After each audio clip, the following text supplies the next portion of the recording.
ਸਤਿ ਸ਼੍ਰੀ ਅਕਾਲ ਜੀ। ਮੈਂ ਆਸ ਕਰਦਾ ਤੁਸੀਂ ਤੰਦਰੁਸਤ ਹੋਵੋਗੇ, ਠੀਕ ਠਾਕ ਹੋਵੋਗੇ, ਚੜ੍ਹਦੀ ਕਲਾ ਚ ਹੋਵੋਗੇ। ਅੱਜ ਆਪਾਂ ਜਿਹੜੀ ਗੱਲਬਾਤ ਕਰਨੀ ਸੀ ਉਹ ਸਾਡੇ ਕਿਸਾਨੀ ਸੰਘਰਸ਼ ਦੀ ਮੌਜੂਦਾ ਹਾਲਤ ਜੋ ਉਹਦੇ ਬਾਰੇ ਤੇ ਭਵਿੱਖ ਦੀ ਰਣਨੀਤੀ ਬਾਰੇ।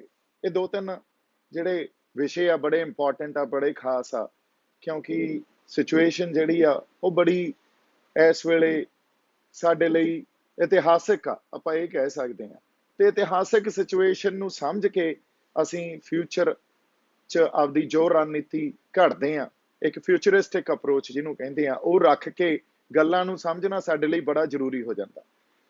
ਅੱਜ ਹੋ ਸਕਦਾ ਗੱਲਬਾਤ ਆਪਾਂ ਥੋੜੀ ਬਹੁਤ ਲੰਬੀ ਕਰੀਏ, ਸਾਡੇ ਲਈ ਜ਼ਰੂਰੀ ਆ ਗੱਲਾਂ ਨੂੰ ਕਿਸੇ ਖਾਸ ਪਰਸਪੈਕਟਿਵ ਚ ਸਮਝਣਾ, ਕਿਉਂਕਿ ਕਈ ਵਾਰੀ ਗੱਲਾਂ ਸਾਡੇ ਸਮਝ ਨਹੀਂ ਆਉਂਦੀਆਂ ਤੇ ਅਸੀਂ ਜਿਸ ਤਰ੍ਹਾਂ ਦਾ ਫਿਰ ਸਾਰੇ ਪਾਸਿਓਂ ਇੱਕ ਬਿਰਤਾਂਤ ਰਚਿਆ ਜਾ ਰਿਹਾ ਹੁੰਦਾ ਉਹਦੇ 'ਚ ਹੀ ਬਹਿ ਜਾਂਦੇ ਆ।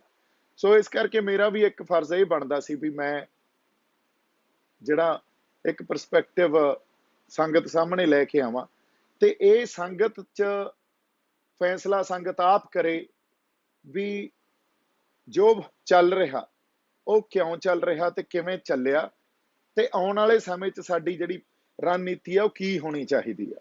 ਸੋ ਇਹ ਕੁਝ ਗੱਲਾਂ ਆਪਾਂ ਇਹਦੇ ਤੇ ਕਰਦੇ ਹਾਂ। ਪਹਿਲੀ ਗੱਲ, ਸੰਘਰਸ਼ ਨੂੰ ਲੈ ਕੇ ਜੋ ਸਰਕਾਰ ਦਾ ਬਿਆਨ ਆਇਆ, ਅੱਜ ਕੈਬਨਿਟ ਨੇ ਇੱਕ ਫਾਰਮਰ ਰਿਪੀਲ ਬਿੱਲ, ਇੱਕ ਲਿਸਟ ਕੱਢੀ ਆ ਜਿਹਦੇ ਚ ਫਾਰਮਰ ਰਿਪੀਲ ਬਿੱਲ ਇੰਟਰੋਡਿਊਸ ਕਰ ਰਹੇ ਆ 29 ਤਰੀਕ ਨੂੰ ਐਜ਼ ਆਈਟਮ ਨੰਬਰ 1 ਇਨ ਦਾ ਪਾਰਲੀਮੈਂਟ।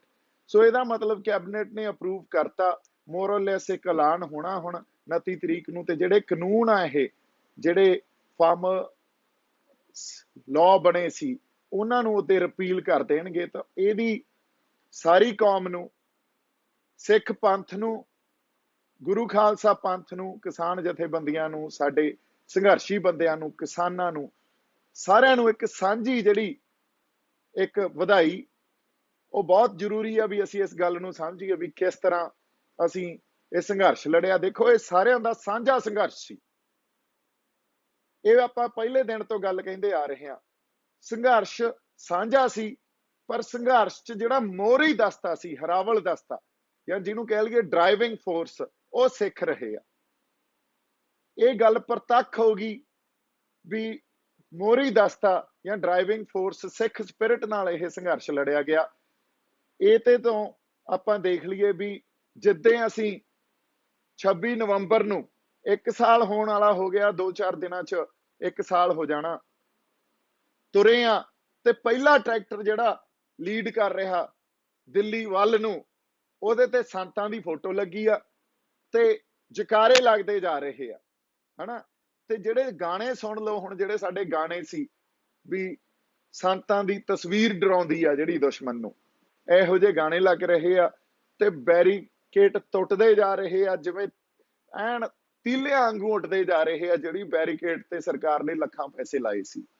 ਹੁਣ ਉਦੋਂ ਬਾਅਦ 26 ਨਵੰਬਰ ਨੂੰ ਜਿਵੇਂ ਉੱਥੇ ਉਹ ਸੰਘਰਸ਼ੀ ਬੰਦੇ ਜਿਨ੍ਹਾਂ ਨੇ ਦਿੱਲੀ ਨਾਲ ਸਿੱਧਾ ਮੱਥਾ ਲਾਇਆ ਜਾ ਕੇ, ਉਹ ਲੈ ਗਏ ਤੇ ਉੱਥੇ ਜਾ ਕੇ ਉਸੇ ਟਰੈਕਟਰ ਤੇ ਫਿਰ ਸਟੇਜ ਲਾਤੀ।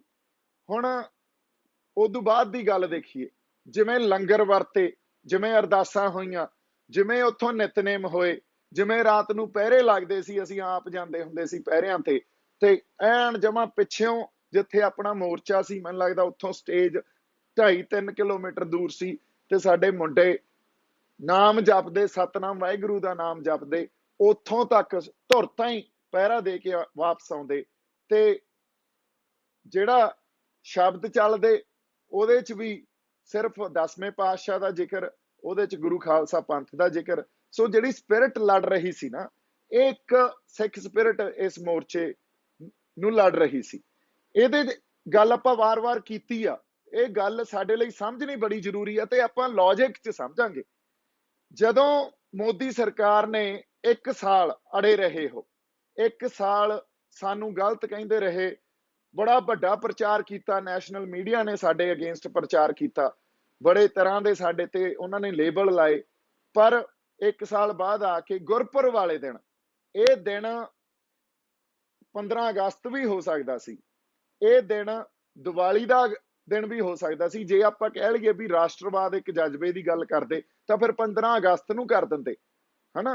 या आपां ये कह लईए जिहड़ी एक दिवाली साझा तिहार आ सारियां दा, एक मेजोरिटी आ जिहड़ी अपनी इत्थे वो दिवाली इस तरह मनाउंदी आ भी एक हिंदुआं दा तिहार आ, हालांकि सारियां दा साझा तिहार आ, तो फिर दिवाली ते मेजोरिटी नूं खुश किया जा सकता सी। ना 15 अगस्त चुनी गई, ना दिवाली चुनी गई, चुनिया गया गुरपुरब गुरु नानक साहब दा प्रकाश दिहाड़ा। सो ਇਹਦਾ मतलब की आ? ਇਹਦਾ मतलब ਇਹ ਆ ਵੀ जो एंटी स्टेट, ਇਹ ਜਦੋਂ ਕਿਸੇ ਚੰਗੇ ਸੁਪਰੀਮ ਕੋਰਟ ਦੇ ਜੱਜ ਨੇ ਵੀ ਇਹ ਗੱਲ ਕਹੀ ਆ ਵੀ ਸਟੇਟ ਜਦੋਂ ਕੁਰਾਹੇ ਪੈ ਜਾਂਦੀ ਆ ਜਾਂ ਗਲਤ ਫੈਸਲੇ ਲੈਂਦੀ ਆ ਤੇ ਉਹਦੇ ਸਿਟੀਜ਼ਨਸ ਦਾ, ਸਟੇਟ ਦੇ ਕੁਝ ਸਿਟੀਜ਼ਨਸ ਦਾ ਇਹ ਫਰਜ਼ ਬਣਦਾ ਵੀ ਸਟੇਟ ਨੂੰ ਸਹੀ ਰਾਹ ਤੇ ਲੈ ਕੇ ਆਵੇ, ਤੇ ਉਹ ਫਰਜ਼ ਨਿਭਾਇਆ ਸਿੱਖਾਂ ਨੇ। ਸਿੱਖਾਂ ਨੇ ਸਟੇਟ ਦੇ ਵਿਰੁੱਧ ਇੱਕ ਜਿਹੜਾ ਨੈਰੇਟਿਵ ਖੜਾ ਕਰਕੇ, ਬਿਰਤਾਂਤ ਖੜਾ ਕਰਕੇ ਲੜਾਈ ਲੜੀ ਆ। ਤੁਸੀਂ ਸਾਰੇ ਗਾਣੇ ਦੇਖ ਲਓ, ਦਿੱਲੀ ਨੂੰ ਐਂ ਸੰਬੋਧਨ ਕਰਦੇ ਰਹੇ ਜਿਵੇਂ ਪਤਾ ਨਹੀਂ ਸਦੀਆਂ ਦਾ ਵੈਰ ਹੁੰਦਾ ਸਾਡਾ। ਤੇ ਉਹ ਜਜ਼ਬਾ ਜਿਹਨੂੰ ਅਸੀਂ ਹਮੇਸ਼ਾ ਹੀ ਕਹਿੰਦੇ ਰਹੇ ਵੀ ਲੜਾਈ ਸਬਕੌਂਸ਼ੀਅਸ ਚੋਂ ਲੜੀ ਜਾ ਰਹੀ ਆ, ਇਹ ਲੜਾਈ ਅਵਚੇਤਨ ਮਨ ਚੋਂ ਲੜੀ ਜਾ ਰਹੀ ਆ। ਇਹ ਜਜ਼ਬਾ ਵੀ ਸਾਡਾ ਉਸ ਅਵਚੇਤਨ ਮਨ ਚੋਂ ਉੱਠਿਆ, ਕਿਉਂਕਿ ਚੇਤਨ ਮਨ ਚ ਤਾਂ ਅਸੀਂ ਪਰਿਵਾਰ ਸਾਡਾ ਹੋਊ ਕੀ, ਸਾਡੇ ਕਾਰੋਬਾਰ ਬੰਦ ਹੋ ਜਾਣਗੇ, ਇਹ ਸਭ ਕੁਝ ਆਪਾਂ ਸੋਚਣ ਲੱਗ ਜਾਂਦੇ ਆ। ਪਰ ਜਦੋਂ ਜਿਹੜੇ ਚਿਣਗ, ਜਿਹੜੇ ਜਜ਼ਬੇ ਦੀ ਗੱਲ ਕਰਦੇ ਆ, ਉਹ ਅਵਚੇਤਨ ਮਨ ਚ ਪਿਆ, ਜਿਹੜੀ ਚਿਣਗ ਗੁਰੂ ਸਾਹਿਬ ਨੇ ਸਾਡੇ ਅੰਦਰ ਲਾਈ ਆ। ਸੋ ਅਸੀਂ ਜਦੋਂ ਦਿੱਲੀ ਨਾਲ ਲੜੇ ਆ, ਉਸ ਅਵਚੇਤਨ ਮਨ ਚੋਂ ਹੀ ਲੜੇ ਆ, ਉਸ ਜਜ਼ਬੇ ਦੇ ਥਰੂ ਲੜੇ ਆ। ਸੋ ਇਸ ਕਰਕੇ ਉਹ ਜਜ਼ਬਾ ਜੋ ਇੱਥੇ ਹਰਾਵਲ ਦਸਤੇ ਨੇ ਦਿਖਾਇਆ, ਇਹ ਜਜ਼ਬਾ ਸਟੇਟ ਨੇ ਵੀ ਪਛਾਣਿਆ। ਸਟੇਟ ਨੇ ਇਹ ਗੱਲ ਭਲੀ ਭਾਂਤੀ ਪਛਾਣੀ ਵੀ ਜਿਹੜਾ ਨੈਰੇਟਿਵ ਇੱਥੇ, ਕਿਉਂਕਿ it was a war of ਨੈਰੇਟਿਵਸ, ਇਹ ਗੱਲ ਸਮਝ ਲਈਏ। ਆਪਾਂ ਸ਼ੁਰੂ ਤੋਂ ਕਹਿੰਦੇ ਆ ਰਹੇ ਹਾਂ ਵੀ ਇਹ ਜਿਹੜੀ ਲੜਾਈ ਆ ਨਾ, ਇਹ ਬਿਰਤਾਂਤ ਦੀ ਲੜਾਈ ਆ। ਵਾਰ ਆਫ ਨੈਰੇਟਿਵਸ ਚ ਆਪਾਂ ਸਟੇਟ ਦੇ ਨੈਰੇਟਿਵ ਨੂੰ ਧੱਕ ਕੇ ਲੈ ਗਏ, ਐਨ ਖੂੰਜੇ ਲਾਤਾ ਉਹਨੂੰ। ਇਸ ਗੱਲ ਚ ਸਾਡਾ ਜਿਹੜਾ ਡਾਇਸਪੋਰਾ ਬੈਠਾ, ਜਿਹੜਾ ਕਿ ਬੜਾ ਸਟਰੋਂਗ ਆ, ਇਹ ਬੜੀ ਵੱਡੀ ਆਪਣੀ ਪ੍ਰਾਪਤੀ ਆ ਵੀ ਜਿਹੜੇ ਸਾਡੇ NRI, ਸਾਡਾ ਡਾਇਸਪੋਰਾ ਬੈਠਾ ਨਾ, ਉਹਨਾਂ ਨੇ ਜੋ ਰੋਲ ਇਸ ਸੰਘਰਸ਼ ਚ ਨਿਭਾਇਆ ਉਹ ਬਾਕਮਾਲ ਆ, ਬਹੁਤ ਵੱਡੀ ਪ੍ਰਾਪਤੀ ਆ ਇਸ ਗੱਲ ਦੀ। ਸੋ ਡਾਇਸਪੋਰਾ ਨੇ ਵੀ ਇਸ ਚ ਬਹੁਤ ਵੱਡਾ ਰੋਲ ਨਿਭਾਇਆ। ਅਸੀਂ ਆਪਦਾ ਨੈਰੇਟਿਵ ਖੜਾ ਕਰਕੇ, ਸਟੇਟ ਦੇ ਉਲਟ ਖੜਾ ਕਰਕੇ, ਇਸ ਗੱਲ ਦਾ ਪ੍ਰਤੱਖ ਜਿਹੜਾ ਆਪਾਂ ਨੂੰ ਐਗਜ਼ਾਮਪਲ ਆ ਉਹ ਮਿਲ ਜਾਂਦਾ ਜਦੋਂ ਮੇਘਾਲਿਆ ਦੇ ਜਨਰਲ ਨੇ ਇਹ ਗੱਲ ਕਹੀ ਸੀ ਨਾ, ਗਵਰਨਰ ਨੇ, ਸੌਰੀ, ਜਦੋਂ ਮੇਘਾਲਿਆ ਦੇ ਗਵਰਨਰ ਨੇ ਇਹ ਗੱਲ ਕਹੀ ਵੀ ਮੈਂ ਮੋਦੀ ਸਾਹਿਬ ਨੂੰ ਮਿਲਣ ਗਿਆ, ਉਹਨਾਂ ਨੂੰ ਮੈਂ ਕਿਹਾ ਵੀ ਸਿੱਖਾਂ ਨੂੰ ਖਾਲੀ ਹੱਥ ਨਾ ਭੇਜੋ, ਵੀ ਇਹ 300 ਸਾਲ ਤੱਕ ਨਹੀਂ ਭੁੱਲਦੇ। ਅਗਲੀ ਗੱਲ ਉਹਨਾਂ ਨੇ ਕਹੀ ਵੀ 2 ਆਰਮਡ ਫੋਰਸਿਸ ਦੇ, ਇਹ ਬਹੁਤ ਇੰਪੋਰਟੈਂਟ ਗੱਲ ਹੈ, ਇਹਨੂੰ ਦੇਖਿਓ ਤੇ ਸਮਝਿਓ, 2 ਆਰਮਡ ਫੋਰਸਿਸ ਦੇ ਜਨਰਲਸ ਆ ਜਿਹੜੇ, ਉਹਨਾਂ ਨੇ ਵੀ ਇਹ ਗੱਲ ਆ ਕੇ ਕਹੀ ਪ੍ਰਾਈਮ ਮਿਨਿਸਟਰ ਨੂੰ ਵੀ ਇਸ ਅੰਦੋਲਨ ਦਾ ਜਿਹੜਾ ਅਸਰ ਆ ਉਹ ਆਰਮਡ ਫੋਰਸਿਸ ਚ ਜਿਹੜੇ ਸਿੱਖ ਆ ਉਹਨਾਂ ਤੇ ਵੀ ਪੈ ਰਿਹਾ। ਸੋ ਤੁਸੀਂ ਸਮਝੋ, ਜਿਹੜੀ ਸਟੇਟ ਆ ਨਾ, ਉਹਨੇ ਇਹ ਗੱਲ ਸਰਕਾਰ ਨੂੰ ਸਮਝਾਈ ਵੀ ਜੇ ਸਟੇਟ ਰਹੂਗੀ ਤਾਂ ਤੂੰ ਰਹੇਗਾ। ਸਾਡੇ ਲਈ ਇਸ ਟਾਈਮ ਸਟੇਟ ਕ੍ਰਾਫਟ ਨੂੰ ਸਮਝੋ, ਮਾਹੌਲ ਨੂੰ ਠੀਕ ਰੱਖਣਾ ਜ਼ਰੂਰੀ ਆ, ਤੇ ਇਹ ਗੱਲ ਸਹੀ ਵੀ ਆ। ਮਾਹੌਲ ਇਸ ਕਰਕੇ ਉਹਨਾਂ ਨੇ ਬੜਾ ਸੋਚ ਸਮਝ ਕੇ ਉਸ ਦਿਨ ਫੈਸਲਾ ਲਿਆ, ਜਿਸ ਦਿਨ ਇਸ਼ਾਰਾ ਉਹਨਾਂ ਬੰਦਿਆਂ ਨੂੰ ਦੇਣਾ ਸੀ ਜਿਹੜੇ ਬੰਦਿਆਂ ਨੇ ਇਹ ਸੰਘਰਸ਼ ਲੜਿਆ, ਜਿਹੜੀ ਸਪਿਰਿਟ ਨੇ ਇਹ ਸੰਘਰਸ਼ ਲੜਿਆ। ਹੁਣ ਉਹ ਸਪਿਰਿਟ ਅਸੀਂ ਸਾਂਝੇ ਤੌਰ ਤੇ ਦਿਖਾਈ ਆ। ਜਦੋਂ 3 ਕਾਨੂੰਨਾਂ ਨੂੰ ਰੱਦ ਕਰਨ ਦੀ ਗੱਲ ਆਈ ਤਾਂ ਇੱਕ ਗੱਲ ਮੈਂ ਨੋਟਿਸ ਕੀਤੀ ਵੀ ਸਾਡੇ ਜਿਹੜੇ ਕਿਸਾਨ ਲੀਡਰ ਆ ਨਾ, ਮੈਂ ਉਹਨਾਂ ਨੂੰ ਇੱਕ ਬੇਨਤੀ ਕਰਨਾ ਚਾਹਣਾ ਵੀ ਉਹਨਾਂ ਨੇ ਬੜੇ ਹੀ ਇੱਕ ਜਿਹੜੇ ਕਹਿੰਦੇ ਆ ਨਾ ਵੀ ਖੁਸ਼ੀ ਹੋਣੀ ਚਾਹੀਦੀ ਸੀ। ਚਲੋ ਅਸੀਂ ਆਪਦਾ ਜਸ਼ਨ ਉਦਾਂ ਹੀ ਮਨਾਵਾਂਗੇ ਜਿੱਦਾਂ ਪਾਰਲੀਮੈਂਟ ਚ ਰੱਦ ਹੋ ਗਏ, ਠੀਕ ਆ, ਪਰ ਖੁਸ਼ੀ ਹੋਣੀ ਚਾਹੀਦੀ। ਉਹਨਾਂ ਦੇ ਚਿਹਰਿਆਂ ਤੋਂ ਖੁਸ਼ੀ ਨਹੀਂ ਪ੍ਰਗਟ ਹੋਈ। ਹੁਣ ਇਹ ਗੱਲ ਅਸੀਂ ਉਹਨਾਂ ਨੂੰ ਕਹਿੰਦੇ ਆ ਵੀ ਤੁਸੀਂ ਖੁਸ਼ ਹੋ ਇਸ ਗੱਲ ਤੇ ਵੀ ਗੁਰੂ ਨਾਨਕ ਸਾਹਿਬ ਦੀ ਜਾਂ ਬਾਬੇ ਨਾਨਕ ਨੇ ਕਲਾ ਵਰਤਾਈ ਹੈ ਜਿਹਦੀ ਆਪਾਂ ਗੱਲ ਕਰਦੇ ਹੁੰਦੇ ਸੀ ਹਮੇਸ਼ਾ, ਤੇ ਇਸ ਗੱਲ ਨੂੰ ਐਕਸੈਪਟ ਕਰੋ। ਤੁਸੀਂ ਵੀ ਤਾਂ ਪੰਥ ਦਾ ਹਿੱਸਾ ਹੋ, ਤੁਸੀਂ ਵੀ ਤਾਂ ਸਿੱਖਾਂ ਦੇ ਘਰਾਂ ਚ ਜੰਮੇ ਹੋ ਨਾ, ਤੁਸੀਂ ਕਿਹੜਾ ਪੰਥ ਤੋਂ ਬਾਹਰ ਹੋ। ਸੋ ਇਸ ਕਰਕੇ ਸਾਡੀ ਸਾਂਝੀ ਵਿਕਟਰੀ ਆ, ਅਸੀਂ ਸਾਂਝੇ ਤੌਰ ਤੇ ਇਹ ਮੋਰਚਾ ਲੜਿਆ, ਸਿੱਖ ਸਪਿਰਿਟ ਨੇ ਇਹ ਮੋਰਚਾ ਲੜਿਆ, ਗੁਰੂ ਖਾਲਸਾ ਪੰਥ ਦੀ ਵਿਕਟਰੀ ਆ, ਗੁਰੂ ਸਾਹਿਬ ਦੀ ਮਿਹਰ ਹੋਈ, ਇਸ ਗੱਲ ਨੂੰ ਪਛਾਣੀਏ ਆਪਾਂ। ਅਗਲੀ ਗੱਲ, ਜੇ ਅਸੀਂ ਇਸ ਸਰਕਾਰ ਨੂੰ ਕਿਹੜਾ ਨਹੀਂ ਜਾਣਦੇ, ਅਸੀਂ ਭੁੱਲੇ ਆ ਇਸ ਸਰਕਾਰ ਨੂੰ। JNU ਦਾ ਸੰਘਰਸ਼ ਇਹਨਾਂ ਨੇ ਕਿਵੇਂ ਹੈਂਡਲ ਕੀਤਾ ਸੀ ਸਾਨੂੰ ਸਾਰਿਆਂ ਨੂੰ ਪਤਾ, ਹਨਾ। ਉਸ ਤੋਂ ਬਾਅਦ ਸ਼ਾਹੀਨ ਬਾਗ ਦਾ ਸੰਘਰਸ਼ ਇਹਨਾਂ ਨੇ ਕਿਵੇਂ ਹੈਂਡਲ ਕੀਤਾ ਸੀ ਸਾਨੂੰ ਸਾਰਿਆਂ ਨੂੰ ਪਤਾ। ਸੋ ਇਹ ਸੰਘਰਸ਼ ਫੇਰ ਜਿਵੇਂ ਆਰਟੀਕਲ ਲਿਖੇ ਗਏ ਆ ਵੱਡੇ ਵੱਡੇ ਨਿਊਜ਼ਪੇਪਰਾਂ 'ਚ ਵੀ Sikhs have defeated Delhi once again. ਸੀ ਦੇਖੋ, ਤੁਸੀਂ ਗੱਲਾਂ ਨੂੰ ਪਛਾਣੋ। ਜਦੋਂ ਤੱਕ ਅਸੀਂ ਇਸ ਵਿਕਟਰੀ ਨੂੰ ਪਛਾਣਾਂਗੇ ਨਹੀਂ ਤੇ ਅਸੀਂ ਨਫ਼ਰਤ ਨੂੰ ਆਪਦੇ ਦਿਲਾਂ ਚੋਂ ਕੱਢ ਕੇ, ਕਿਸਾਨ ਲੀਡਰਾਂ ਨੂੰ ਮੇਰੀ ਬੇਨਤੀ ਆ ਵੀ ਨਫ਼ਰਤ ਨੂੰ ਆਪਦੇ ਦਿਲਾਂ ਚੋਂ ਕੱਢ ਕੇ ਫੈਸਲੇ ਲਓ। ਹੁਣ ਅਗਲੇ ਜਿਹੜੇ ਫੈਸਲੇ ਲਾਉਂਗੇ ਉਹ ਕਿਸਾਨਾਂ ਦੇ ਹਿੱਤਾਂ ਨੂੰ ਸਾਹਮਣੇ ਰੱਖ ਕੇ ਲਿਓ, ਕਿਤੇ ਆਪਦੀ ਪੋਲਿਟਿਕਸ ਐਡਵਾਂਸ ਕਰਨ ਦੇ ਚੱਕਰ 'ਚ ਨਾ ਪੈ ਜਿਓ। ਫੇਰ ਜਿੱਤੀ ਜਿਤਾਈ ਖੇਡ ਆ ਜਿਹੜੀ ਉਹ ਸਾਰੀ ਵਿਗਾੜ ਬੈਠੋਗੇ।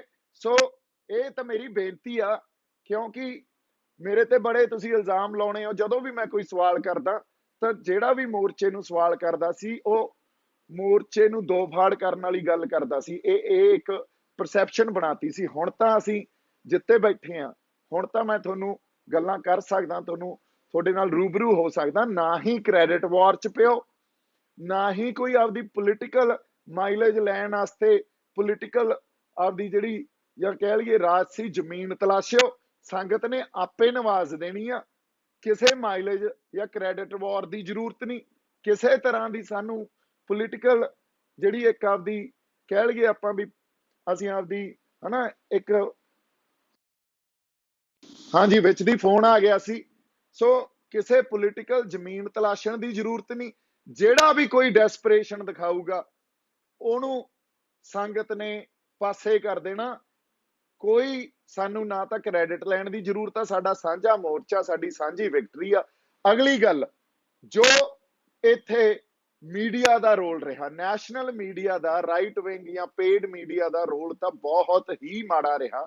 ਕਿਉਂਕਿ ਉਹਨਾਂ ਨੇ ਸਾਨੂੰ ਜਿਹੜੀ ਇਨਫੋਰਮੇਸ਼ਨ ਆ ਨਾ, ਮੀਡੀਆ ਦਾ ਕੀ ਰੋਲ ਹੁੰਦਾ, ਮੀਡੀਆ ਦਾ ਰੋਲ ਹੁੰਦਾ ਵੀ ਜਿਹੜੇ ਮਸਲੇ ਆ ਉਹਨਾਂ ਦੀ ਜੋ ਇਨਫੋਰਮੇਸ਼ਨ ਆ ਉਹਨਾਂ ਨੂੰ ਹੂਬਹੂ ਲੋਕਾਂ ਤੱਕ ਲੈ ਕੇ ਜਾਈਏ ਤਾਂ ਕਿ ਲੋਕ ਉਹਦਾ ਹੱਲ ਕੱਢ ਸਕਣ ਜਾਂ ਉਹਦਾ ਹੱਲ ਨਿਕਲ ਸਕੇ। ਜਦੋਂ ਕਿਸੇ ਤਰ੍ਹਾਂ ਦੀਆਂ ਮੀਟਿੰਗਸ ਹੋਣ ਉੱਥੇ ਹੱਲ ਨਿਕਲ ਸਕੇ। ਪਰ ਮੀਡੀਆ, ਨੈਸ਼ਨਲ ਮੀਡੀਆ ਨੇ ਐਡਾ ਕੂੜ ਪ੍ਰਚਾਰ ਕੀਤਾ, ਮਿਸ ਇਨਫੋਰਮੇਸ਼ਨ ਸਪਰੈਡ ਕੀਤੀ, ਹਨਾ। ਇੱਕ ਅੰਗਰੇਜ਼ੀ ਦੀ ਕਹਾਵਤ ਆ, it's better to be not informed than misinformed। So ਇਹੀ ਆਪਾਂ ਗੱਲ ਇਹ ਕਰਦੇ ਆ ਵੀ ਇਹ ਚੰਗਾ ਰਹਿੰਦਾ ਵੀ ਸਾਨੂੰ ਇਨਫੋਰਮੇਸ਼ਨ ਨਾ ਮਿਲੇ ਰਾਦਰ ਦੈਨ ਵੀ ਸਾਨੂੰ ਮਿਸ ਇਨਫੋਰਮੇਸ਼ਨ ਮਿਲੇ। ਸਾਨੂੰ ਨੈਸ਼ਨਲ ਮੀਡੀਆ ਨੇ ਮਿਸ ਇਨਫੋਰਮੇਸ਼ਨ ਦਿੱਤੀ। ਅੱਜ ਇਹ ਵੀ ਪ੍ਰਤੱਖ ਹੋ ਗਈ ਗੱਲ ਵੀ ਉਹਨਾਂ ਨੇ ਬਹੁਤ ਇਹੋ ਜਿਹੇ ਅਕਾਊਂਟ ਸਸਪੈਂਡ ਕਰਤੇ ਜਿਹੜੇ ਅਕਾਊਂਟਾਂ ਤੋਂ ਸਿੱਖਾਂ ਨੂੰ ਬਦਨਾਮ ਕੀਤਾ ਜਾ ਰਿਹਾ ਸੀ। ਇਹ ਵੇਖ ਲਓ, ਪ੍ਰਤੱਖ ਹੋ ਗਈ ਗੱਲ। ਔਰ ਉਹ ਬਹੁਤ ਵੱਡੇ ਵੱਡੇ ਪੇਜ ਤੇ ਵੱਡੇ ਵੱਡੇ ਅਕਾਊਂਟ ਸੀ, ਟਵਿੱਟਰ ਤੇ, ਇੰਸਟਾਗ੍ਰਾਮ ਤੇ, ਫੇਸਬੁੱਕ ਤੇ। ਇਹ ਗੱਲ ਦਾ ਇਹਦਾ ਅਸਰ ਕੀ ਹੋਇਆ ਵੀ ਸਿੱਖਾਂ ਨੂੰ ਇੱਕ ਟਾਈਮ ਨੈਸ਼ਨਲ ਮੀਡੀਆ ਨੇ ਬਦਨਾਮ ਕਰਨ ਦੀ ਤਾਂ ਕੋਸ਼ਿਸ਼ ਕੀਤੀ, ਜਿਹੜਾ ਪੇਡ ਰਾਈਟ ਵਿੰਗ ਮੀਡੀਆ ਸੀ, ਗੋਦੀ ਮੀਡੀਆ ਸੀ। ਪਰ ਇਹਦੇ ਨਾਲ ਨਾਲ ਆ ਜਿਹੜੇ ਅਦਾਰੇ ਪੰਜਾਬ ਦੇ ਆ, ਰੋਜ਼ਾਨਾ ਸਪੋਕਸਮੈਨ, ਹੋਰ ਜਿਹੜੇ ਅਦਾਰੇ ਆ ਪੰਜਾਬ ਦੇ, ਇਹਨਾਂ ਨੇ ਵੀ ਸਿੱਖਾਂ ਤੇ ਅਟੈਕ ਵਿੱਢਿਆ। ਇਹਨਾਂ ਨੇ ਇਹੋ ਜਿਹੇ ਬੰਡਿਆਂ ਦੀਆਂ ਮੀਟਿੰਗਾਂ ਇੰਟਰਵਿਊਆਂ ਕਰਾਈਆਂ ਵੀ ਲੜੀ ਚਲਾਤੀ। ਔਰ ਮੇਰੇ ਵਿਰੁੱਧ ਤਾਂ ਲੜੀਓ ਚਲਾਤੀ ਵੀ ਕਦੇ ਕੋਈ ਸਿੱਖ ਕਾਕਸ ਨਾਲ ਮਿਲਾ ਦਿੰਦਾ ਸੀ, ਕਦੇ ਕੋਈ ਬੀਜੇਪੀ ਨਾਲ ਮਿਲਾ ਦਿੰਦਾ ਸੀ, ਕਦੇ RSS ਦਾ ਪਲਾਂਟਡ ਬਣਾ ਦਿੰਦੇ ਸੀ। ਇਹਨਾਂ ਨੇ ਐਡਾ ਵੱਡਾ ਪ੍ਰੋਪੇਗੈਂਡਾ ਚਲਾਇਆ। ਇਹਨਾਂ ਨੇ ਫਿਰ ਇੱਕ ਗੱਲ ਹੋਰ ਬਹੁਤ ਵੱਡੀ ਕਹੀ, ਜਿਹੜੀ ਹੁਣ ਕੁਛ ਆਗੂ ਹਜੇ ਤੱਕ ਕਹਿ ਰਹੇ ਆ ਵੀ ਇਹ ਧਰਮ ਦਾ ਅੰਦੋਲਨ ਨਹੀਂ ਆ, ਇਹਨੂੰ ਧਾਰਮਿਕ ਰੰਗਤ ਨਾ ਦਿਓ। ਇੱਕ ਗੱਲ ਆਪਾਂ ਆਗੂਆਂ ਤੋਂ ਪੁੱਛਦੇ ਆ ਵੀ ਜਿੱਦਾਂ ਦਾ ਅੰਦੋਲਨ ਸ਼ੁਰੂ ਹੋਇਆ ਉੱਥੇ ਲੰਗਰ ਕਿਹਨਾਂ ਨੇ ਲਾਇਆ, ਉੱਥੇ ਨਿਤਨੇਮ ਕੌਣ ਕਰ ਰਿਹਾ, ਉੱਥੇ ਅਰਦਾਸਾਂ ਕੌਣ ਕਰ ਰਿਹਾ। ਸਿੱਖੀ ਨੂੰ ਤੇ ਕਿਸਾਨੀ ਨੂੰ ਤੁਸੀਂ ਵੱਖ-ਵੱਖ ਪੰਜਾਬ ਚੋਂ ਕਿਵੇਂ ਦੇਖ ਸਕਦੇ ਹੋ? ਇਹ ਕਿਵੇਂ ਕੱਢ ਸਕਦੇ ਹੋ? ਕਿਸਾਨੀ ਚੋਂ ਸਿੱਖੀ ਕੱਢ ਲਓਗੇ ਜਾਂ ਸਾਡੇ ਖੂਨ ਚੋਂ ਸਿੱਖੀ ਕੱਢ ਲਓਗੇ? ਸੋ ਧਾਰਮਿਕ ਰੰਗਤ ਨਹੀਂ ਕੋਈ ਦੇ ਰਿਹਾ। ਇਹ ਅੰਦੋਲਨ ਹੀ ਧਰਮ ਦੇ ਜਜ਼ਬੇ ਚੋਂ ਲੜਿਆ ਗਿਆ, ਸਿੱਖ ਸਪਿਰਿਟ ਨਾਲ ਲੜਿਆ ਗਿਆ। ਇਸ ਗੱਲ ਨੂੰ ਪਛਾਣੋ। ਜਿਹੜੀ ਲੜਾਈ ਜਦੋਂ ਤੁਸੀਂ ਜਾਂਦੇ ਸੀ ਨਾ ਮੀਟਿੰਗਾਂ ਕਰਨ ਵਾਸਤੇ ਸਰਕਾਰ ਨਾਲ, ਤੇ ਸਰਕਾਰ ਤੀਜੇ ਕੁ ਦਿਨ ਸੱਦਦੀ ਸੀ ਤੁਹਾਨੂੰ, ਉਹ ਇਸੇ ਕਰਕੇ ਸੱਦਦੀ ਸੀ ਕਿਉਂਕਿ ਜਿਹੜੇ ਪਤੰਦਰ ਖੜ ਗਏ ਸੀ ਉਹ ਸਟੇਟ ਨੂੰ ਚੈਲੰਜ ਕਰਦੇ ਸੀ। ਉਹ ਕਿਸੇ ਇੱਕ ਪੋਲੀਟੀਕਲ ਪਾਰਟੀ ਨੂੰ, ਬੀਜੇਪੀ ਨੂੰ ਜਾਂ ਕਾਂਗਰਸ ਨੂੰ ਚੈਲੰਜ ਨਹੀਂ ਕਰ ਰਹੇ ਸੀ, ਉਹ ਸਟੇਟ ਦੀ ਬਣਤਰ ਨੂੰ, ਸਟੇਟ ਦੇ ਸਟਰਕਚਰ ਨੂੰ ਚੈਲੰਜ ਕਰਦੇ ਸੀ। ਜਦੋਂ ਸਟੇਟ ਦੇ ਸਟਰਕਚਰ ਨੂੰ ਚੈਲੰਜ ਕਰ ਰਹੇ ਆ ਤਾਂ ਸਰਕਾਰ ਤੁਹਾਨੂੰ ਤੀਜੇ ਕੁ ਦਿਨ ਬੁਲਾਉਂਦੀ ਸੀ। 26 ਜਨਵਰੀ ਤੋਂ ਬਾਅਦ ਜਿੱਦਾਂ ਤੁਸੀਂ ਆਪ ਹੀ ਉਹਨਾਂ ਬੰਦਿਆਂ ਨੂੰ ਉੱਥੋਂ ਅੱਖੋਂ ਪਰੋਖੇ ਕਰਤਾ ਤੇ ਉਹਨਾਂ ਨੂੰ ਗਦਾਰ ਐਲਾਨਤਾ, ਤੁਹਾਡੀਆਂ ਉਹ ਮੀਟਿੰਗਾਂ ਵੀ ਬੰਦ ਹੋ ਗਈਆਂ। ਨਹੀਂ, ਤੁਸੀਂ ਆਪਦੀਆਂ ਟਰਮਸ ਤੇ ਜਾ ਕੇ ਜਰਨੈਲਾਂ ਵਾਂਗੂ ਬਹਿ ਕੇ ਉਹਨਾਂ ਨਾਲ ਮੀਟਿੰਗਾਂ ਕਰਦੇ ਸੀ। ਸੋ ਇਹਨੂੰ ਕਿਸੇ ਨੇ ਧਾਰਮਿਕ ਰੰਗਤ ਨਹੀਂ ਦਿੱਤੀ। ਇਹ ਅੰਦੋਲਨ ਹੀ ਸਿੱਖੀ ਸਪਿਰਿਟ ਚੋਂ ਲੜਿਆ ਗਿਆ। ਚਾਹੇ ਉੱਥੇ ਸੇਵਾ ਕੀਤੀ ਆ ਉਹ ਵੀ ਸਿੱਖੀ ਸਪਿਰਿਟ ਚੋਂ, ਜੋ ਬਿਰਤਾਂਤ ਆਪਾਂ ਖੜਾ ਕੀਤਾ ਉਹ ਵੀ ਸਿੱਖੀ ਸਪਿਰਿਟ ਚੋਂ, ਜੋ ਸਾਡੀ ਇੱਥੇ ਡਾਇਸਪੋਰਾ ਨੇ ਬਾਹਰ ਬੈਠ ਕੇ ਰੈਲੀਆਂ ਕੀਤੀਆਂ ਜਾਂ ਉੱਥੋਂ ਇੱਕ ਨੈਰੇਟਿਵ ਖੜਾ ਕੀਤਾ ਉਹ ਵੀ ਸਿੱਖੀ ਸਪਿਰਿਟ ਚੋਂ। ਇਹ ਤਾਂ ਪ੍ਰਤੱਖ ਆ। ਤੁਸੀਂ ਜਿਹੜੀ ਮਰਜ਼ੀ ਵੀਡੀਓ ਕੱਢ ਲਓ, ਜਿਹੜਾ ਮਰਜ਼ੀ ਗਾਣਾ ਕੱਢ ਲਓ, ਸਟੇਜ ਦੀਆਂ ਵੀਡੀਓ ਕੱਢ ਲਓ। ਅੱਜ ਤੁਸੀਂ ਇਹ ਆਪ ਗੱਲ ਮੰਨੋ ਵੀ ਤੁਸੀਂ ਵੀ ਉਸੇ ਪੰਥ ਦਾ ਹਿੱਸਾ ਹੋ, ਤੁਸੀਂ ਇਸ ਪੰਥ ਤੋਂ ਪਾਸੇ ਨਹੀਂ ਹੋ। ਸੋ ਇਹ ਗੱਲਾਂ ਸਾਡੇ ਲਈ ਕਰਨੀਆਂ ਬੜੀਆਂ ਜ਼ਰੂਰੀ ਸੀ। ਅਗਲੀ ਗੱਲ, ਜਿਵੇਂ ਤੁਸੀਂ ਬਾਰ-ਬਾਰ ਇਹ ਗੱਲਾਂ ਲਿਆਉਂਦੇ ਰਹੇ ਨਾ, ਸਾਨੂੰ ਵੀ ਪਤਾ ਸੀ ਵੀ 10 ਦਸੰਬਰ ਆ ਜਿਹੜਾ ਉਹ ਵਰਲਡ ਹਿਊਮਨ ਰਾਈਟਸ ਡੇ ਆ। ਅਸੀਂ ਵੀ ਆਪਦੇ ਬੰਦੀ ਸਿੰਘਾਂ ਦੀ ਗੱਲ ਕਰ ਸਕਦੇ ਸੀ ਉੱਥੇ, ਅਸੀਂ ਕੀਤੀ ਨਹੀਂ ਕੀਤੀ। ਤੁਸੀਂ ਉਹ ਕੋਈ ਆਂਧਰਾ 'ਚ, ਕੋਈ ਕੇਰਲਾ 'ਚ, ਕੋਈ ਹੋਰ ਜਿਹੜੇ ਬੰਦੇ ਕੋਈ ਫੜੇ ਹੋਏ ਆ ਲੈਫਟ ਦੇ, ਵੀ ਉਹਨਾਂ ਨੂੰ ਰਿਹਾ ਕਰੋ। ਅਸੀਂ ਕਦੇ ਇਸ ਗੱਲ ਨੂੰ ਪਾਸੇ ਨਹੀਂ ਲੈ ਕੇ ਗਏ ਵੀ ਇਹ ਕਿਸਾਨੀ ਦੀ ਗੱਲ ਆ, ਸਪਿਰਿਟ ਸਿੱਖੀ ਨਾਲ ਲੜਿਆ ਜਾ ਰਿਹਾ ਅੰਦੋਲਨ, ਇਹ ਤੋਂ ਪਾਸੇ ਨਹੀਂ ਗਏ। ਹੁਣ ਵੀ ਅਸੀਂ ਜਿਹੜੀ ਪੰਥਕ ਬੰਦੇ ਆ ਉਹ ਅੱਜ ਵੀ ਇਹ ਗੱਲ ਕਹਿ ਰਹੇ ਆ ਵੀ 3 ਕਾਨੂੰਨਾਂ ਦੀ ਲੜਾਈ ਸੀ। 3 ਕਾਨੂੰਨਾਂ ਦੀ ਜਿਹੜੀ ਲੜਾਈ ਆ ਉਹ ਗੁਰੂ ਸਾਹਿਬ ਨੇ ਫਤਿਹ ਬਖਸ਼ੀ ਆ ਤੇ ਇਹ ਗੁਰੂ ਖਾਲਸਾ ਪੰਥ ਦੀ ਜਿੱਤ ਹੋਈ ਆ। ਤੁਸੀਂ ਵੀ ਉਸ ਗੁਰੂ ਖਾਲਸਾ ਪੰਥ ਦਾ ਹਿੱਸਾ ਹੋ। ਤੁਸੀਂ ਆ ਕਹਿ ਦਿਓ ਵੀ ਤੁਸੀਂ ਨਹੀਂ ਹੋ, ਤੁਸੀਂ ਪਾਸੇ ਹੋ ਉਸ ਗੁਰੂ ਖਾਲਸਾ ਪੰਥ ਤੋਂ। ਸੋ ਜਿੱਤ ਦਾ ਜਿਹੜਾ ਇੱਕ ਤੁਹਾਡੇ ਚਿਹਰਿਆਂ ਤੇ ਨੂਰ ਹੋਣਾ ਚਾਹੀਦਾ, ਉਹਨੂੰ ਵਾਪਸ ਲੈ ਕੇ ਆਓ। ਇਹਨੂੰ ਹੋਰ ਕਿਸੇ ਗੱਲਾਂ 'ਚ ਨਾ ਫਸਾਓ ਵੀ ਦੇਖੋ ਗੁਰੂ ਨਾਨਕ ਸਾਹਿਬ ਦੇ ਦਿਨ ਤੇ ਇਹ ਐਲਾਨ ਨਹੀਂ ਹੋਣਾ ਚਾਹੀਦਾ ਸੀ। ਇਹ ਗੱਲਾਂ ਕੋਈ ਬਾਹਲੀਆਂ ਚੰਗੀਆਂ ਨਹੀਂ ਆ।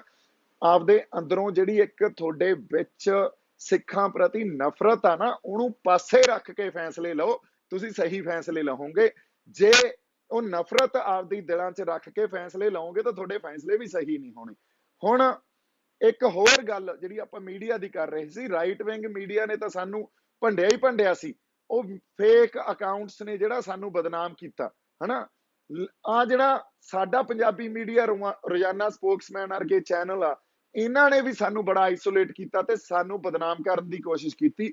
ਇਹੋ ਜਿਹੇ ਮੀਡੀਆ ਤੋਂ ਵੀ ਬਚ ਕੇ ਰਹੋ। ਇਸ ਕਰਕੇ ਆਪਾਂ ਇੱਕ ਮੁਹਿੰਮ ਜਿਹੜੀ ਚਲਾਈ ਆ ਨਾ ਹੁਣ, ਵੀ ਉਹਦੇ 'ਚ ਰਾਈਟ ਵਿੰਗ ਪੇਡ ਮੀਡੀਆ ਨੂੰ ਬਾਈਕਾਟ ਕਰੋ ਤੇ ਪੰਜਾਬ ਦੇ ਉਸ ਮੀਡੀਆ ਨੂੰ ਜਿਨ੍ਹਾਂ ਨੇ ਸਾਨੂੰ ਬਦਨਾਮ ਕਰਨ ਦੀ ਕੋਸ਼ਿਸ਼ ਕੀਤੀ ਆ, ਜਿਵੇਂ ਕਿ ਰੋਜ਼ਾਨਾ ਸਪੋਕਸਮੈਨ, ਉਹਨਾਂ ਨੂੰ ਵੀ ਆਪਾਂ ਬਾਈਕਾਟ ਕਰਾਂਗੇ। ਬਾਈ ਜੀ, ਤੁਸੀਂ ਅੱਜ ਜਿੰਨੇ ਮਰਜ਼ੀ ਤਕੜੇ ਹੋ, ਜਿੱਡਾ ਮਰਜ਼ੀ ਤੁਹਾਡਾ ਬੇਸ ਹੋਵੇ ਪੰਜਾਬ 'ਚ, ਕਾਂਗਰਸ ਤੁਹਾਨੂੰ ਬੈਕ ਕਰਦੀ ਹੋਵੇ, ਤੁਸੀਂ ਜਮਾਂ ਉਹਨੂੰ ਕਾਂਗਰਸ ਨੂੰ ਪਲੇਟਫਾਰਮ ਦਿੰਦੇ ਹੋ। ਪਰ ਅਸੀਂ ਇਹ ਗੱਲ ਲੈ ਕੇ ਆਉਣੇ ਆ ਵੀ ਸੱਚ ਤੇ ਜੇ ਤੁਸੀਂ ਨਹੀਂ ਖੜਦੇ, ਔਰ ਤੁਸੀਂ ਨਹੀਂ ਖੜੇ, ਤੁਸੀਂ ਬੜਾ ਆਪਦੇ ਇੱਕ ਨੈਰੇਟਿਵ ਨੂੰ ਅਕੋਮੋਡੇਟ ਕਰਕੇ ਤੇ ਉਹ ਜਿਹਾ ਇੱਕ ਜਿਹੜਾ ਤੁਸੀਂ ਪ੍ਰੋਪੇਗੈਂਡਾ ਚਲਾਇਆ ਤੇ ਲੈਫਟ ਨੂੰ ਉੱਥੇ ਅਕੋਮੋਡੇਟ ਕੀਤਾ। ਇਸੇ ਤਰ੍ਹਾਂ ਕੁਝ ਨਿਊਜ਼ਪੇਪਰ ਜਿਨ੍ਹਾਂ ਨੇ ਲੈਫਟ ਨੂੰ ਅਕੋਮੋਡੇਟ ਕੀਤਾ। ਇਹ ਜਿਹੜੀ ਗੱਲ ਆ ਨਾ, ਇਹਨਾਂ ਗੱਲਾਂ ਤੋਂ ਤੁਸੀਂ ਆਪਦੇ ਆਪ ਨੂੰ, ਮੇਰੇ ਖਿਆਲ ਨਿਰਪੱਖ ਹੁੰਦਾ ਜਿਹੜਾ ਮੀਡੀਆ ਦਾ ਰੋਲ ਹੁੰਦਾ, ਉਹਨਾਂ ਦਾ ਰੋਲ ਬੜਾ ਨਿਰਪੱਖ ਹੁੰਦਾ। ਉਹ ਦੋਨੇ ਪਾਸਿਆਂ ਦੀ ਜਾਂ ਹਰ ਪਰਸਪੈਕਟਿਵ ਨੂੰ ਹਾਈਲਾਈਟ ਕਰਕੇ ਪੇਸ਼ ਕਰਦੇ ਆ ਤਾਂ ਕਿ ਲੋਕ ਡਿਸਾਈਡ ਕਰ ਸਕਣ। ਲੋਕਾਂ ਨੂੰ ਇਨਫੋਰਮੇਸ਼ਨ ਚਾਹੀਦੀ ਆ, ਲੋਕਾਂ ਨੂੰ ਨਿਊਜ਼ ਚਾਹੀਦੀ ਆ, ਲੋਕਾਂ ਨੂੰ ਵਿਊਜ਼ ਨਹੀਂ ਚਾਹੀਦੇ। ਤੁਸੀਂ ਵਿਊਜ਼ ਦੀ ਗੇਮ ਖੇਡਣ ਲੱਗ ਗਏ। ਹੁਣ ਇਹ ਦੂਜੀ ਗੱਲ। ਅਗਲੀ ਗੱਲ ਜਿਹੜੀ ਆਪਾਂ ਕਰਨੀ ਆ ਵੀ ਸਿੱਖ ਲੀਡਰਸ਼ਿਪ ਨੂੰ ਵੀ ਇਸ ਟਾਈਮ ਗੱਲ ਸਮਝਣੀ ਚਾਹੀਦੀ ਆ ਵੀ ਸਾਡੇ ਕੋਲੇ ਇੱਕ ਗੋਲਡਨ ਅਪੋਰਚੁਨਿਟੀ ਆ ਇਕੱਠੇ ਹੋਣ ਦੀ। ਗੋਲਡਨ ਅਪੋਰਚੁਨਿਟੀ ਉਸ ਅਕਾਲ ਪੁਰਖ ਵਾਹਿਗੁਰੂ ਨੇ ਤੁਹਾਨੂੰ ਦਿੱਤੀ ਆ, ਇੱਕ ਮੰਚ ਤੇ ਆ ਕੇ ਆਪਦੀ ਸਾਰੀ ਲੀਡਰਸ਼ਿਪ ਨੂੰ ਇਕੱਠੇ ਕਰਕੇ ਤੇ ਭਵਿੱਖ ਦੀ ਕੋਈ ਨਾ ਕੋਈ ਰਣਨੀਤੀ ਉਲੀਕਣ ਦੀ, ਭਵਿੱਖ 'ਚ ਕੌਮ ਨੂੰ ਤੁਸੀਂ ਕਿਵੇਂ ਲੀਡ ਕਰਨਾ, ਇਸ ਰਣਨੀਤੀ ਨੂੰ ਉਲੀਕਣ ਦੀ। ਇਸ ਕਰਕੇ ਤੁਸੀਂ ਹੁਣ एक सांझी कॉल दिओ, सारी लीडरशिप नूं इकट्ठे करो, थोनू आपे गुरु साहब वडियाइयां बख्शणगे, गुरु साहब सब कुछ बख्श देणगे जे तुसी सच्ची नीत ते सच्चे मन नाल तुरे। आपां तां जिथों बह के बोलन लगे सी उत्थे बैठे आ, उत्थे ही कोई क्रैडिट नहीं, किसी तरह की कोई राजनीति नहीं, किसी तरह की कोई राजनीतिक स्पेस या पोलिटिकल स्पेस नहीं चाहिए। गल पहले दिन भी उही कर रहे सी ते अज भी उही कर रहे हैं। इसलिए नफरतां नूं दिल चों कढ के सानू सांझे तौर ते साडी जित नूं मानना चाहिए। ये जिहड़े पाला ये इतिहासक आ, आउण वालियां नस्लां नूं इहने इंस्पायर करना, जित नूं ना किते आपस च खिच्चोतान करके या क्रैडिट वॉर के चक्कर च खराब कर लियो, क्योंकि फिर मुड़ के असीं फिर उसे राह पालांगे।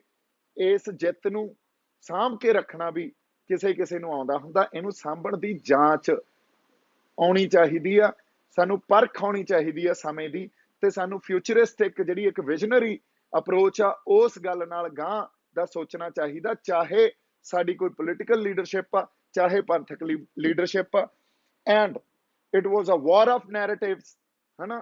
बिरतांत की लड़ाई सी, तुसी स्टेट दे बिरतांत नूं हरा के ये लड़ाई जित्ती आ, ते इस करके तुसी सारे इस गल च वधाई दे पात्र हो।